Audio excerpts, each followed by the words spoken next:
All right, welcome here to our first edition of the 2025 season of the South Florida Blitz. Good evening to everybody. I know we're running again a few minutes behind here on schedule here for our shows to start off week 0 kickoff classics. I'm Joshua Wilson. That's Christopher Like right there, and we glad y'all are here with us here on the South Florida edition of the Blitz as we go around the state here over the next 2 nights, getting ready for setting the table for the 2025 season. A lot going on, a lot of transfers that have happened here, Chris, and there's no bigger place than South Florida where you see a lot of transfers happening. And the one and only, he is a goat of all goats in this state, Larry Blustein, here in just a moment here, talking to him, because we're going to just kind of skip around here. We'll do the Blitz Lines afterwards.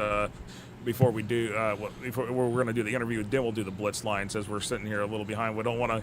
Larry's a busy man, so I don't want to take up too much of his time in this process. But Chris, just real quick before we do this, I mean, South Florida, it just really, you know all about South Florida, how it is. It's the place that runs high school football these days in a lot of aspects in this state.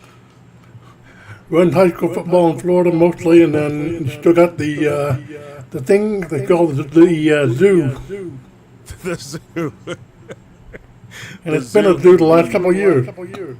Oh, absolutely. And with that said, we're going to go ahead and get to our interview here with Larry Blustein here. And Lou, I appreciate you taking the time. I know we had a little bit of a thing with the scheduling and all that, but I know I appreciate you being able to work with us and everything in terms of all the bugs, the gremlins. I know this is the week that everybody gets to rest out before next week gets really rolling here. So how you doing, my man? How's everything for you so far getting ready for this season? I know you've been a busy man this summer.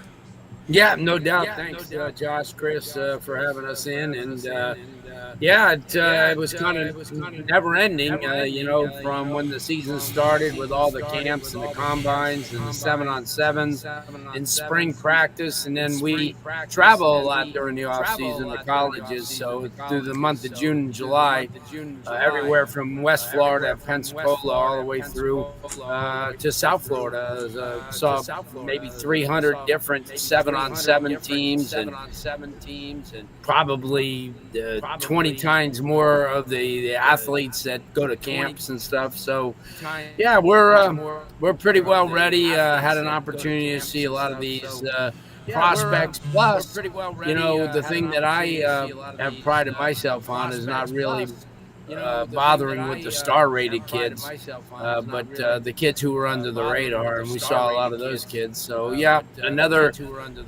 productive thing. And when I began this 55 years ago, there was no phone, there was no cell phones, and no computers. So we kind of do everything the way we did, back then. You got to go and see instead of sitting home and being the computer recruiter. I won't do that. No, you definitely don't do that, Blue, and that's one of the things that makes you unique is that when you go out there, you're live and you're seeing a lot of these kids when you're ranking these kids, and that's the thing, and you talk about 55 years. I mean, you have watched a lot change in this state. I mean, just talk about that and that aspect of going into 2025, and especially the fact that I can't even keep up for myself, and I don't even know how you do it, keeping up the number of transfers that happen, because it seems like every day. I mean, I just saw one today that there were kids transferring. This is up in Orlando, I think, from First Academy to Evans. So I'm just like, geez, we're about to go in kickoff class, and here's a transfer. So it's like you can't even keep up anymore. Well, from my standpoint, I got to do it because I deal with a lot of college coaches, and they pretty much want to know where the kids are, and they're for every one that that you get, you see, there's a lot of them that go underneath the radar, and and it kind of hurts the kids, So I kind of urge them to try to let me know, if they're going someplace, because when a college coach says, hey, I'm going down to see Buchholz this week, and I want to go see so-and-so, and then all of a sudden he's not there anymore. he went to Newberry or he went to somewhere else, that's a problem. And they don't have the time, the college coaches, to keep up with all these transfers. So, so that's kind of a priority for me. I think in South Florida, we probably, it's not even probably, we have more transfers than anywhere probably in the country. Just between last December and today or yesterday, there were 357 transfers in just 2 counties. So holy cow, that's crazy. Well, yeah, it is crazy, and the whole thing, Josh, with the homeschooling and the Florida virtual and all this stuff, it's kind of taken high school football, high school sports in general, and kind of put them in a different realm than they used to be, and that's the crazy part of this whole thing. That kids who play for one school but sit home all day and take virtual school, and it's not an easy thing. I'm not a big listen. I've said it many a times. I had Craig Damon on our radio show last night on WQAM, and we talked about that very thing, about when he used to coach at North Marion, and and a lot of his players, he says he very rarely had transfers, and they very rarely had transfers, in that area, and now it's picking up statewide, and to me, and I'm sure Chris, you going to Hallandale and Josh at Middleburg, when you were in school, the best thing about school was changing classes and seeing your friends or hanging out with your buddies at lunchtime. And that whole thing is thrown out the window now because these kids are home. They spend 3-4 hours doing their virtual stuff, and then they, really have no structure. They have to, you're asking a 16, 17, 18-year-old kid to kind of police themselves. And, it's, as a parent, I cringe. But you know what? That's a personal choice. I know a lot of people are making a lot of money, and and a lot of people are getting, let's not mince words. I mean, last year with Central, it was a kid who was homeschooled that put them on probation. Now you look at Gadsden County, it's a bunch of kids who were, who went to a virtual from home that kind of, they can't keep track of everything. So, yeah, there's a lot of pitfalls to that. And there's a lot of college coaches that won't recruit homeschool kids. There's a lot of homeschool kids that, do it because, for religious purposes or other things, that, like Diego Fago, who was just named as one of the top linebackers in Navy history, was homeschooled and played for Calvary Christian in Fort Lauderdale, Florida. Now his, he had 9 siblings, so the parents found it a lot easier to homeschool them. But when there were meetings or whether there were different things at the school, he made sure he went. And it's just, it's a double-edged sword. I mean, and I don't want to take money out of anybody's pockets who are running the Florida virtuals or any of the, schools, but it's just not a choice that I would make. I just think that, and what it's going to do, it's going to hurt the teaching profession in a great way, because there's a lot of people that will not go into education anymore because there won't be enough jobs. You look at a school like Miami Carroll City. Back in the day, they were 1,800 students. Right now, they're hovering around the 710 mark. Miami Killian down near 650. What about Edison? I think Edison was one of those ones that was a big school at one point, and they're a 1A school now. Yeah, Edison's a 1A school, and the private schools are usually the 1A schools or the rural schools. It's not usually the public schools. Even in the smaller towns like a Newberry or a smaller town like Bradford or Brantford or any of those type areas, they're still like 2-3A. It's just because of the fact, look at Madison County. I mean, Madison County, and that's a lot of people said for all those years, they may have been a 1A school, but for athleticism, they were a 4 or 5A school. They had big numbers on their football program. I remember their basketball program had big numbers. So, yeah, and then people get mad at schools like Chaminade Madonna and say, oh, well, they should play 2 or 3, but it's not based on how good you are at athletics. It's what your enrollment is. And Chaminade's down in the 400, 500 students, and that's all. So, they may be great in football, but academically, they're only down to a certain amount. And that's the one thing I never thought I'd say. I love private schools, but private schools make you go to school. You can't sit home. You have to go to school, and heaven knows you're paying for it at a lot of those programs. But yeah, there's, whatever it is, Josh, the whole thing is no matter what you, me, or Chris say, it's still going to play out. And, the money always wins out, Yeah, you're right. You're right about that, Blue. And Chris, I know you're itching to ask Blue a question, because I know there's many questions. We could be on for hours with Blue, because that's how deep the knowledge is. Yeah, over the last few weeks, we've seen the Teddy Bridgewater thing play out at Miami Northwestern. What's your reaction to Teddy Bridgewater going to Tampa Bay and the whole situation with that? Yeah, I feel bad because of the fact that all he was doing is trying to help kids out. And when you look at it, I don't know how it is around the state, but in Miami-Dade County, you can't be a head coach if you're not on campus. And like Luther Campbell or him, they're really not head coaches. So just on really paper, or a lot on paper, really, and not even on paper in some instances. Last year when he won the Florida Dairy Farmer head coach of the year, he really wasn't a head coach. But the thing is, Chris, I feel bad because all he did was try to help the kids out. It's an underprivileged area. A lot of these kids don't have money. They don't have the, opportunity to get rides to school. A lot of them don't live near the area. A lot of them opt to, and they try. A lot of them take public buses, but, all he did was good. It's not like he committed any real crime. He just tried to, help the kids. And, it's a shame. And it's a shame how people turned on him too. That was a craziness. But he was pretty much planning at the end of this year to do what he did last year, go back into the NFL. I just think he went, a lot earlier now because, as a veteran, he's 33 years old. As a veteran, you kind of wait till, like mid-season or, like 12 games through the season and see who needs a backup quarterback. Then you go. Not now. Now he has to go through the whole spring, the whole summer workouts and all that stuff.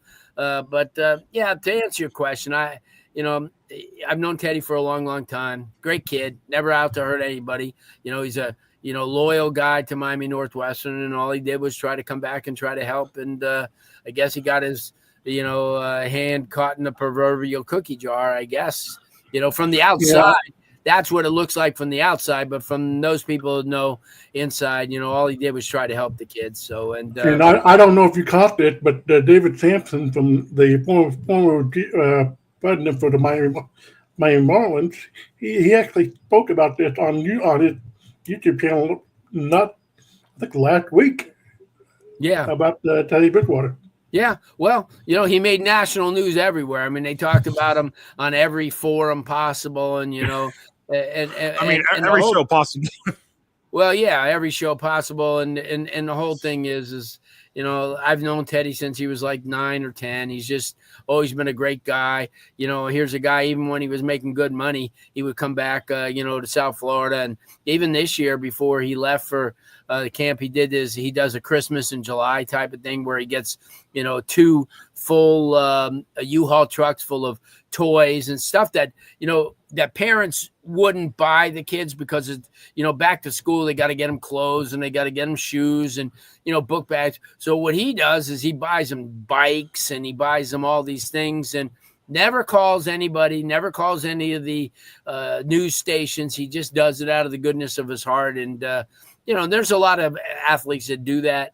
But he's at, and when he was with the New Orleans Saints, he used to ride his bike to the Superdome on Friday nights to attend high school football games just to support him. That's what he is. He's that type of guy. And, anything anybody else feels about him in any other way is not really, really true. And like I said, I've known Teddy since he was a little kid, and his mom too. And that's another thing, guys. he grew up fast because his mom had cancer, and and he had to kind of grow up faster than most kids did, and he did. If Randy Shannon would have stayed in Miami, he would have gone to Miami. But Randy, that year, Randy was let go or fired, and he ended up at Louisville and had a really good career at Louisville. And he's done well. He's done well for himself financially. He's done well for the community. He keeps coming back, every year, no matter what anybody says. And that's the thing about South Florida, too, that you can get all these guys that played there. And Chris, from living down here, that these kids will just go to the games, like Willis McGahee and all these guys will just be on the sideline, just like regular people. They won't have any guards. They won't have any, they come in their own cars, and that's just how things are. No, absolutely. And Blue, someone David Cuppy on YouTube asked, is Heidelberg out at Norland? And my understanding is yes, he's out at Norland, but it wasn't because of anything he did wrong. Did he make a move up in administration? Is that what the deal is? Yeah, he's going to be assistant principal, and he's wanted to do this for the last couple of years. Berg has been there for a long, long time. Another guy I covered in high school when he was a quarterback there. He's won state title over there, and he's done a really good job. Coach Duke Johnson had some really good talent over the years, and he's just been there every year. And over the last 2 years, Tyron Johnson, who's been the athletic director at the school, who used to be the head coach at Hialeah Miami Lakes, played at Miami Northwestern back in the day, also at Florida A&M. He was the AD, but he was at every practice. So it's a seamless transition. Tyron brings Norland into Vero Beach this Friday night, for one of the kickoff classics. And you'll see, Norland lost a lot when you lose Ennio Yapor and you lose, the Sear brothers and people like that. That's losing a lot. But, American Heritage, and a lot of people are making a big deal of American Heritage, and rightfully so. They won 4A state title, but they lost a lot. And their depth isn't what it was. So, so that 4A right there, that district, I think it's the only district in the state of Florida that sent 4 teams to the playoffs. All 4 Oh, yeah. The only other one I can name off the top of my head that did that last year was the 7A2, which at the district that DeLand, all 4 of them went. But outside of that, it's where a district sends their entire slate of teams. It's very difficult, especially in this day and age, to be able to send that way. But Blue, real quick, which kickoff classics are you hitting up this week? I know there's a big slate for South Florida sitting here. So y'all can see on the ticker, there's a lot of kickoff classics for South Florida this week. Yeah, I'm going to go see West Boca and Chaminade, 2 defending state champions, on Thursday. Should be a pretty good game. Chaminade, has some pieces to fill. From last year. There's still a lot of uncertainty, but they bring a lot of talent back. It's kind of their tune-up because they got St. Francis Academy the week after, which is the number 3 team in the country. The largest offensive line maybe in the history of high school football. So we'll see how they play it on Thursday. Obviously, they're going to get a lot of kids' looks. They may not play the starters the entire way, because the outcome of that game doesn't mean anything to them. It's a tune-up. Sure, you like to win. It means more to West Boca, because West Boca's just been in the spotlight for the last couple of years. So that game means a lot more to West Boca than it does to Chaminade, and rightfully so. Dylan Potts has done a great job. I wish it was a regular season game. Yeah, well, you know what? Chaminade, they'll say, thank you, but we play a little bit tougher schedule than most people. They open up against St. Francis, and by the way, it's American Heritage and St. Thomas and Monarch, and they keep they have and Ely. They got a little revenge meeting with Ely, the team that beat them last year. So, you look at it, 1A, Chaminade, obviously, in South Florida, guys. Really good. Really no team close. I know Central Catholic and Cardinal Newman are very good, but to beat them is going to be really tough. 2A, I think, in South Florida, people are going to be surprised. Booker T has dropped off. Ice Harris has left. Carol City's coming up. I think my dark horse to get the state will be Cardinal Gibbons. A lot of people don't realize, Cardinal Gibbons won 3 out of the 3 state titles just 5 years ago. And I think the Buck has done a great job in rebuilding the program. And don't doubt the Buck. Don't doubt Matt the Buck. I mean, if when you think there might be down, they will find a way to come right back up. Yeah, I agree. And all due respect in 3A to Reigns. Reigns got a really nice program. They're not 28 points better than they wouldn't. They're not going to. Nobody. And this is a statement that I made. And Zach Poff kind of does it from Nax Preps was kind of a little taken aback by it. But nobody in the state is within 14 points of Miami Northwestern. Not one team. IMG. Nobody. That team may be the strongest that they've ever been, and they will run and hide in 3A. Let's think about this, guys. In their playoff games to the state last year, they outscored the opposition of 4 or 5 teams, 354-14. So Miami Northwestern, you're you know what, Blue? You're gonna like this. You're gonna like this. What I'm about to bring about Miami Northwestern, because I've been toying with this ranking. I've been toying with this formula. I'm rolling with it this year. Really, really rolling with it. And I'm just going to go ahead and break it news here right now, because I haven't released the rankings on the Florida Power Rankings Index yet. But the number 1 overall team that's going to be on this, the top 25, is Miami Northwestern. Yeah. Over IMG County. The numbers are telling it was Miami Northwestern before. It just confirms what you're saying. This team is going to be that good. Well, the only reason we didn't put them at number 1 is because then they wouldn't move. We wanted to have some movement in there, and that's why we, down south we put St. Thomas and Chaminade above them. Just because we know that St. Thomas and Chaminade run a gauntlet. If Heritage, here's the team. I will say it right now: if American Heritage wins all their games, they will be the number 1 team in the country at the end of the year. There's no way around it. I mean, their schedule is crazy. They play everybody down here. Same thing with in that opening game. Even though Mater Day is just overwhelmingly one of the best teams in the country, if St. Thomas should pull that upset and win that game, they could vault to number 1. Because of the fact that they're right in that area. But getting back to that, Central. We'll have a shot, because Central and Northwestern are always, how that is when you get rivals. They got athletes, they just don't have as many as Northwestern does. I think 4A comes down to 3 teams. I think it's Jones. I think it's American Heritage Plantation, and there's a shot for a Miami Northwestern. For a Miami New Orleans to get in there, because they still have some kids. But I think that's another Jones Heritage final. I can't say enough about the job that Jones has done. They're a really, really good team.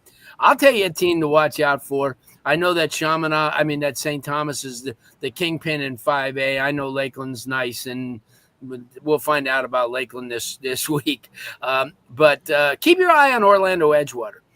Coach Browning comes in from Alabama, really good guy. Had a chance to see him, in the spring. I think he's got some real good talent on the team. Emmanuel's a really good quarterback. But keep your eye on Orlando Edgewater. I think 6A comes down. You never know. Miami South Ridge is kind of like Sting from last year. You got West Boca coming back. I think that Gainesville Buchholz is going to be a team you got to keep an eye on. I will say Buchholz. I mean, even though they don't have Trace Johnson anymore, there's another Whittemore coming up in the ranks again. Yeah, but they're well coached. They got a really, really good team. I still think Armwood's kind of smarting from last year.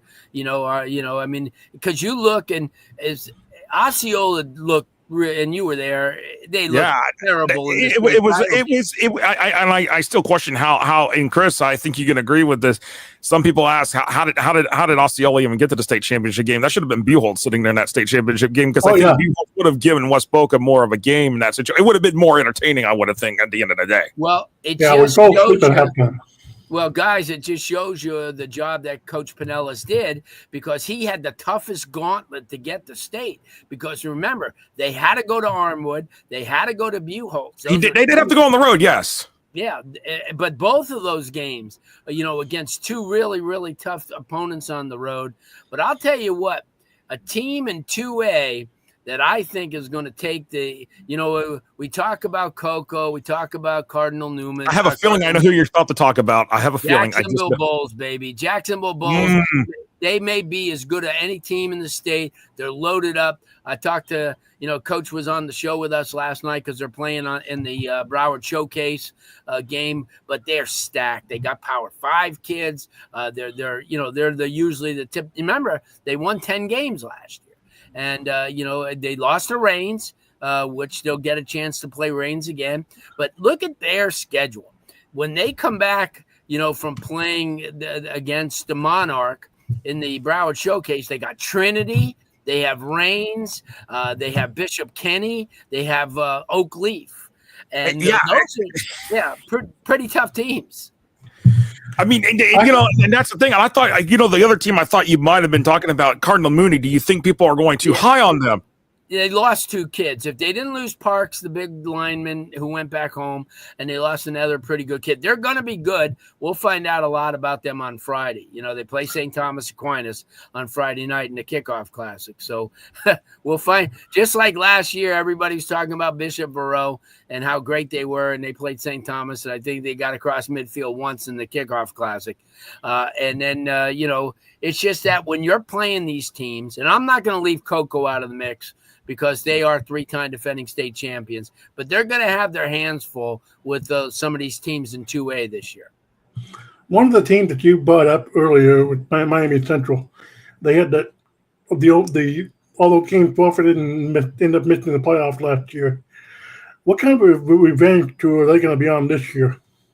Yeah, well, that's a good question, Chris. The whole thing, too, is, remember, they got a new coach. Derek Gibson takes over for Jube Joseph. Ironically, Jube went to St. Thomas as one of the assistant coaches up there now. But revenge tour, they beat Northwestern. And they really figured, I figured after losing to Lakeland in the opening game, that they were going to be tough to beat, and they would have been. I mean, they would have won every game. I think they would have won state last year. Revenge tour, there's so many new faces, and a lot of kids have departed. But I think that they're going to be hungry to show, because everybody in the state in all South Florida, all they've done is mention Northwestern. None of them really mentioned Central. So they're going to have that chip on their shoulder when they meet, and they're probably going to meet twice. Like last year they would have met twice. This year they'll meet twice. And still, Chris, they're still loaded. They still got talent. Jaden Ford's a great running back. I think he, committed to FIU. They kind of stole him. The same quarterback, McQueen, comes back. I think their defense will be a lot better than people think. They got a couple of good commits, especially the kid Kareem, who's going up to Florida State. So yeah, I think they're going to be hungry. I just don't know if they have the overall talent to beat Northwestern. I'm telling you guys, I saw Northwestern 3 or 4 times during the spring, and every time I saw them, I'm thinking to myself, who's going to score on them and who's going to stop them? And that's the one thing that the common denominator right off the bat. They have Orange Lutheran after Lakeland, and then they have a pretty good team in Venice who you talk about revenge games.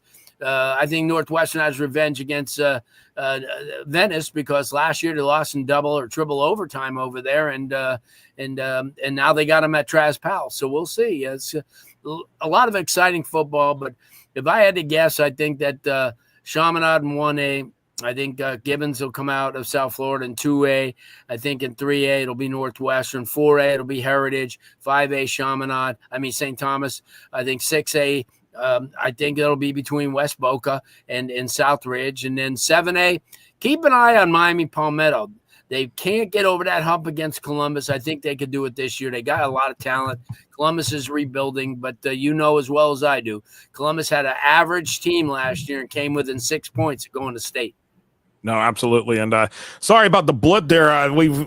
For some reason today, the internet has just been it's been working steady since we got it installed. The new internet installed over a week ago, and it just for some reason it decided to take a blip. I don't know if maybe it was just a computer wanting to act weird, but what did we miss? You might not have missed me, but I for a moment. But yeah, I'm thinking, what did we miss? Did anything that I said that I no, need to say? Chris rolled it on. We're good. It just didn't flip out on my end for some strange reason. We had an internet outage this morning, so it was so Chris much fun. is in the locker room, so you never know there. So. I got my collection of helmets, which, by the way, that's not all the helmets now. I have a bigger collection now, thanks to schools. Look at that. Helmets. Yeah.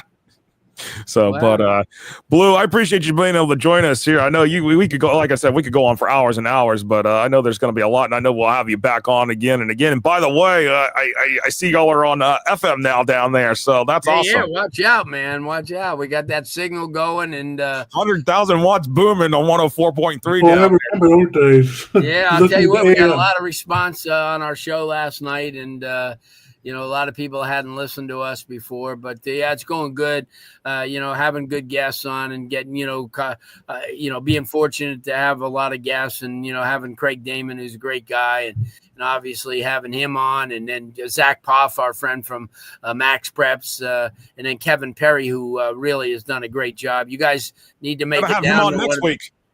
Yeah, you need to make it down one of these years to that, because you think about who they've had in the 4 years. I don't think there's anybody in the country that has done a better job in getting the best teams. And, you have a Bosco, it came down twice, and a program like Peachtree Ridge coming for the second year. And Milton, who was the third-rated team in the country last year, they were down 2 years in a row. And this year you're getting the number one team in the country, probably the number one team in the decade of high school football nationally in Mater Day. So, and then you're getting St. Francis Academy, arguably one of the best teams in the country. You get St. Joseph, Pennsylvania, who took Chaminade down to the wire 2 years ago. And then I like the fact that they're inviting in-state teams, like Bowles. Last year they had Lake Mary. They also have Dr. Phillips this year, who will be playing against Dillard in the Panther Bowl. They got Corner Canyon, Utah, which is coming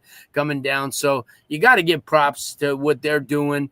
They've gone about it the right way. All you have to do is get here, and then they put you up in hotels, and you don't ever have to pay for a meal. They take all the teams. It's like a bowl game. Take all the teams to Dave & Buster's, feed them, give them 2 hours of free play.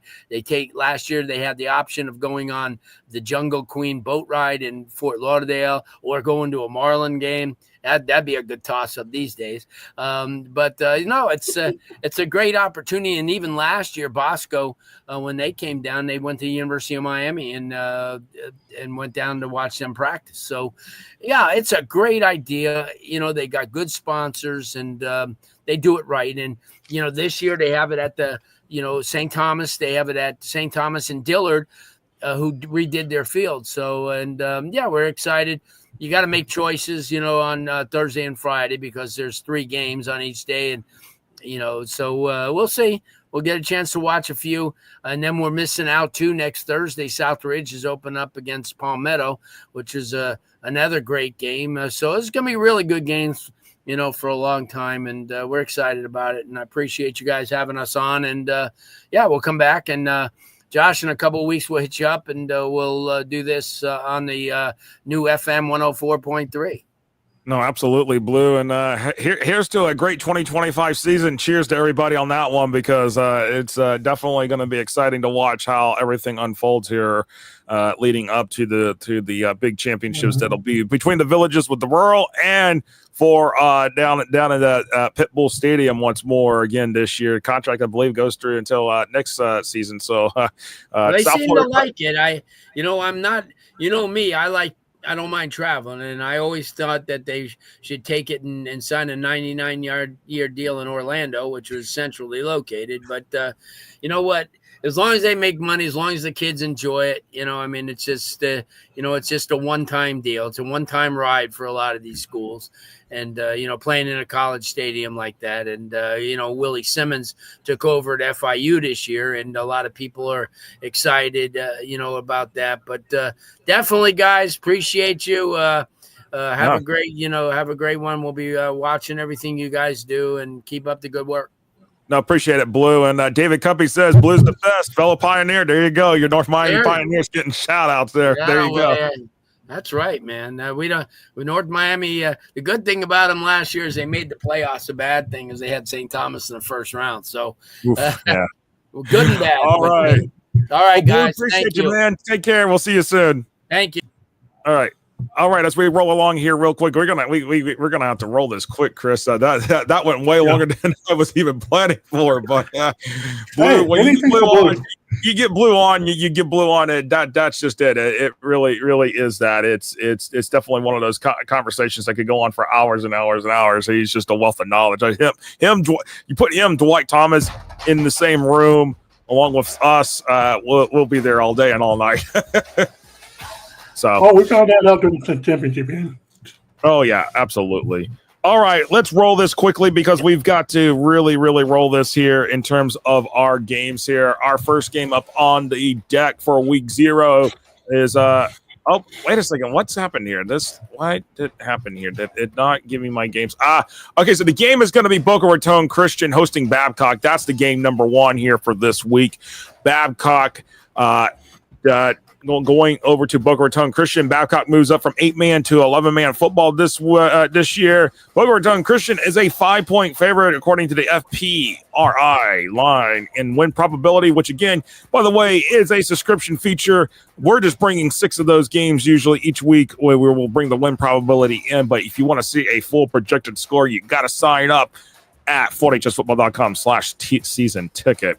Chris, what you thinking here on this one? Because Boca Christian hosting a team that is moving up into the 11-man ranks might actually have a chance here, and the win probability is giving Boca Christian a 68% chance to win this one. Yeah, I think it's going to take Babcock a few weeks to get adjusted to this 11-man thing. So, I give me Boca Christian. And I'm going to go with Boca Christian here, but our guy Reno is taking this one. He's taking Babcock here for the upset. So, that will be interesting to see how that plays out here. But the spread is only 5 points for Boca Raton Christian here in this one here. All right, on to game number 2 here. Coral Springs Charter, American Heritage Delray. This is part of the Atlantic League here in the SSAA, and that line for the game here coming up here. Yes, this is Babcock from Charlotte County, Emery Smith. And by the way, hello to you, Charles Bell. Did see you pop up there in the chat, and good to see you back as well. Yes, football is big, and it is getting ready. We are rocking and rolling here. So we are looking at the game here for American Heritage Delray, who is a 36-point favorite over Coral Springs Charter. Hold on one second. Hold on one second here.